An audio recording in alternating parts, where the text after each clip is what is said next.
Beings are the only species on Earth who have ever nurtured, tended, and honored its frail elders. That is the miracle of human life, right there.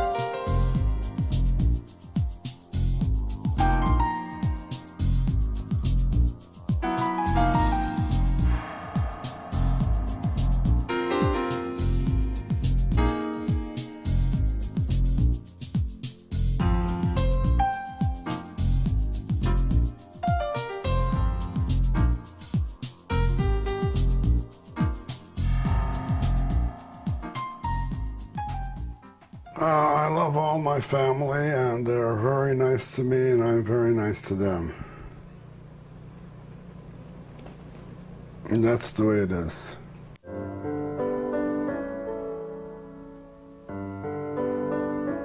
One of the things that I had to do, my brother and I had to do, was very slowly take everything away. Started with the car, then the money, then the phone. Certain things in his room, I have to be totally controlling. He gets great joy from his grandchildren, great joy from them. I'm just happy he's alive, and even if it is, it's not a burden to me, but I know it is to others, and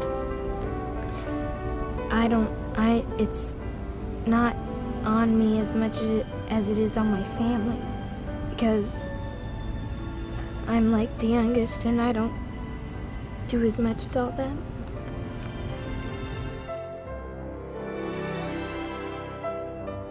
There's two victims in this, the person and the caregiver, and that scares me. At some point, this isn't going to go on forever. Will there be any of me left?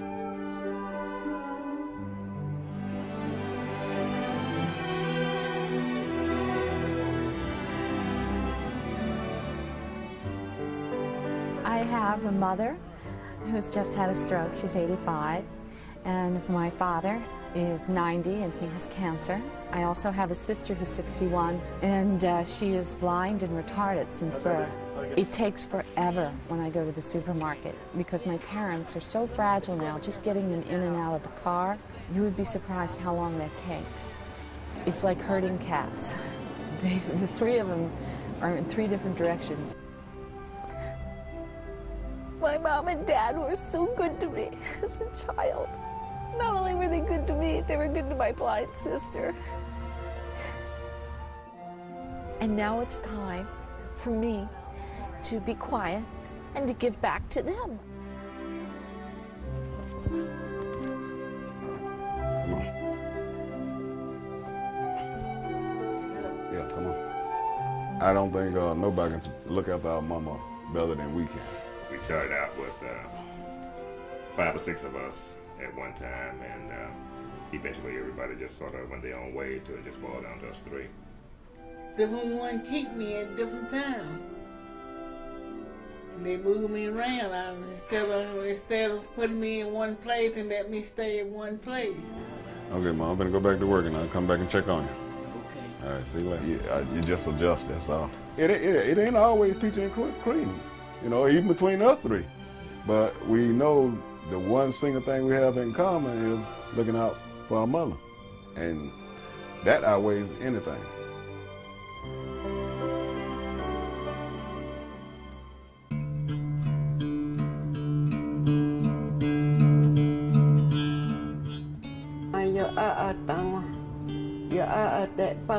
We're matrilineal people, so you follow your mother, and we are taught that when you do get older, it's your turn to take care of your mother and your grandmother. You're their mother when they get too old. You're their mother. Do something to help others. and it was up to us to decide whether we wanted to take care of her or not here at our home. And we were all adamant about taking care of her here. You know, as I take care of my grandmother, my great-grandmother, and my grandmother, I learn from them a lot. And it's not just being with them or doing things for them. It's being with them, and they share things, tell you about how to live your life.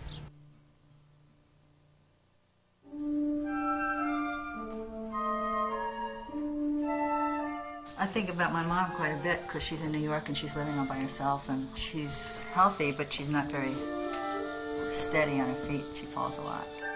I hate to say this, that I just sit, but that's what I do most of the time. So every time I call her at home, she says, "Oh, I'm so bored, there's nothing to do, I've just been sitting here all day." Now we've got her to agree to have somebody come in a couple of days, but you'll only have them come a couple of hours on Tuesday and a couple of hours on Thursday, that's it. I have Alice as my caregiver. I take what I get, I accept it graciously. And she doesn't like this and she doesn't like that and she doesn't like anything different. You can't buy her anything, you can't give her anything. I have a wonderful family. We all get along together. And we've never gotten along. And we wouldn't still. When we try to involve her in the planning, it's like, you know, oh, I'll just die. I'll just close my eyes and die.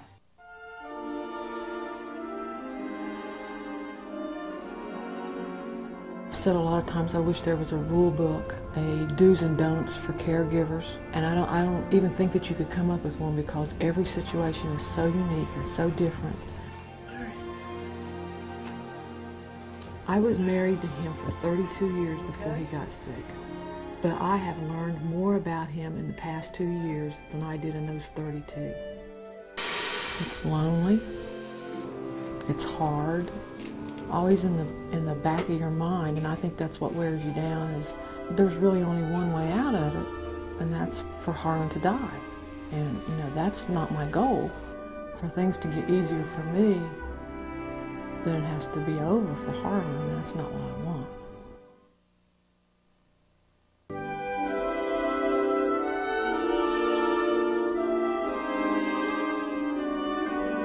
We've been married for the past year and a half. He actually kidnapped me from Virginia and brought me down and proposed. I was working as a physician, and I started to have difficulty remembering patients' names. I went to a few doctors. I had an early onset Alzheimer's disease. What happens is that she will forget about herself because she's wrapped up in me. There's a lot of things that he doesn't memorize, or he can't remember how to do certain things. It's almost like babysitting, in some respects, a 2 or 3-year-old. That you always have to keep an eye to see out of the corner what's going on. And it's hard. He's not the same person I used to know. When you say thou shalt honor, it brings me the memories of when you're marrying someone and you're taking that vow.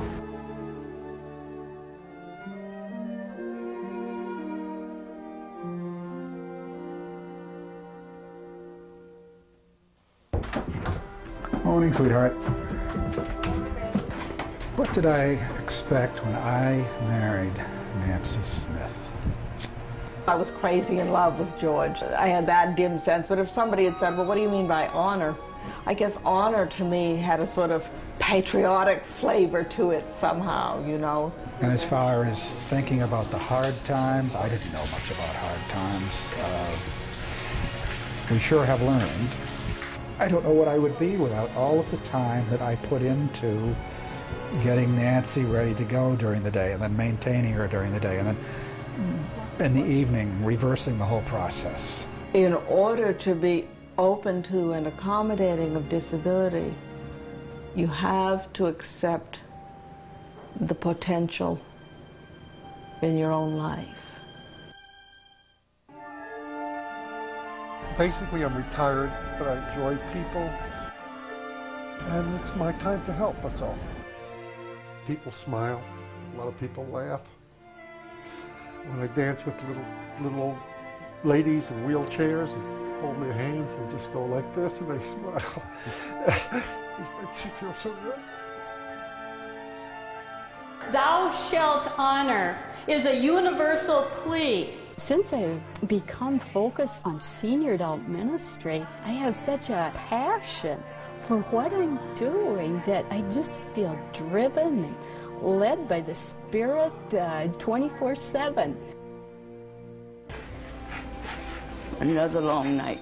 My name is Mary Alice Wadley. The last 28 years, I'm a CNA here. We've had a lot of young people come through here. It's like a revolving door.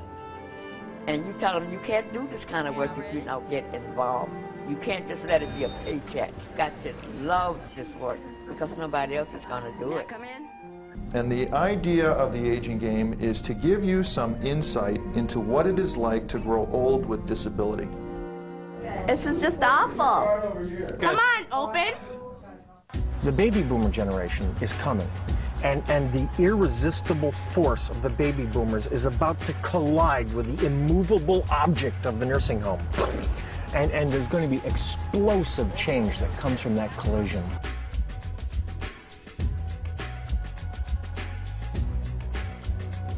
A company can do one of two things. They can exist in the traditional model that employees are here to work, to earn a living, and to go home. And that's the end of the contract between the employer and the employee. Or, they can provide what I would call a covenant between the employee and the employer. I would also remind companies who are insensitive to this that they have a responsibility to their employees just to do the right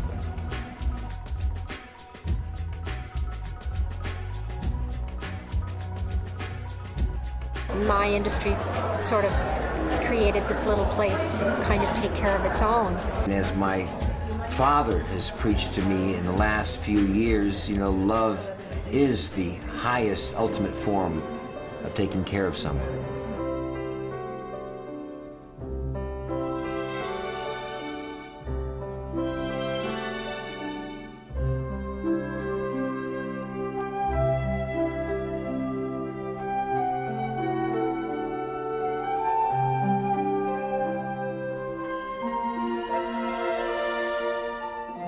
We need to affect public awareness.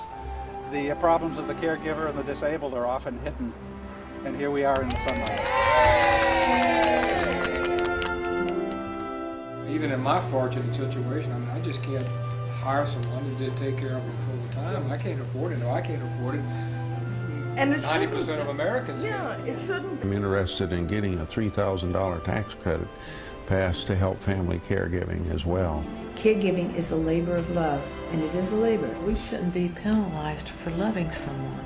If he passed away tomorrow, I'd be homeless, jobless, and penniless.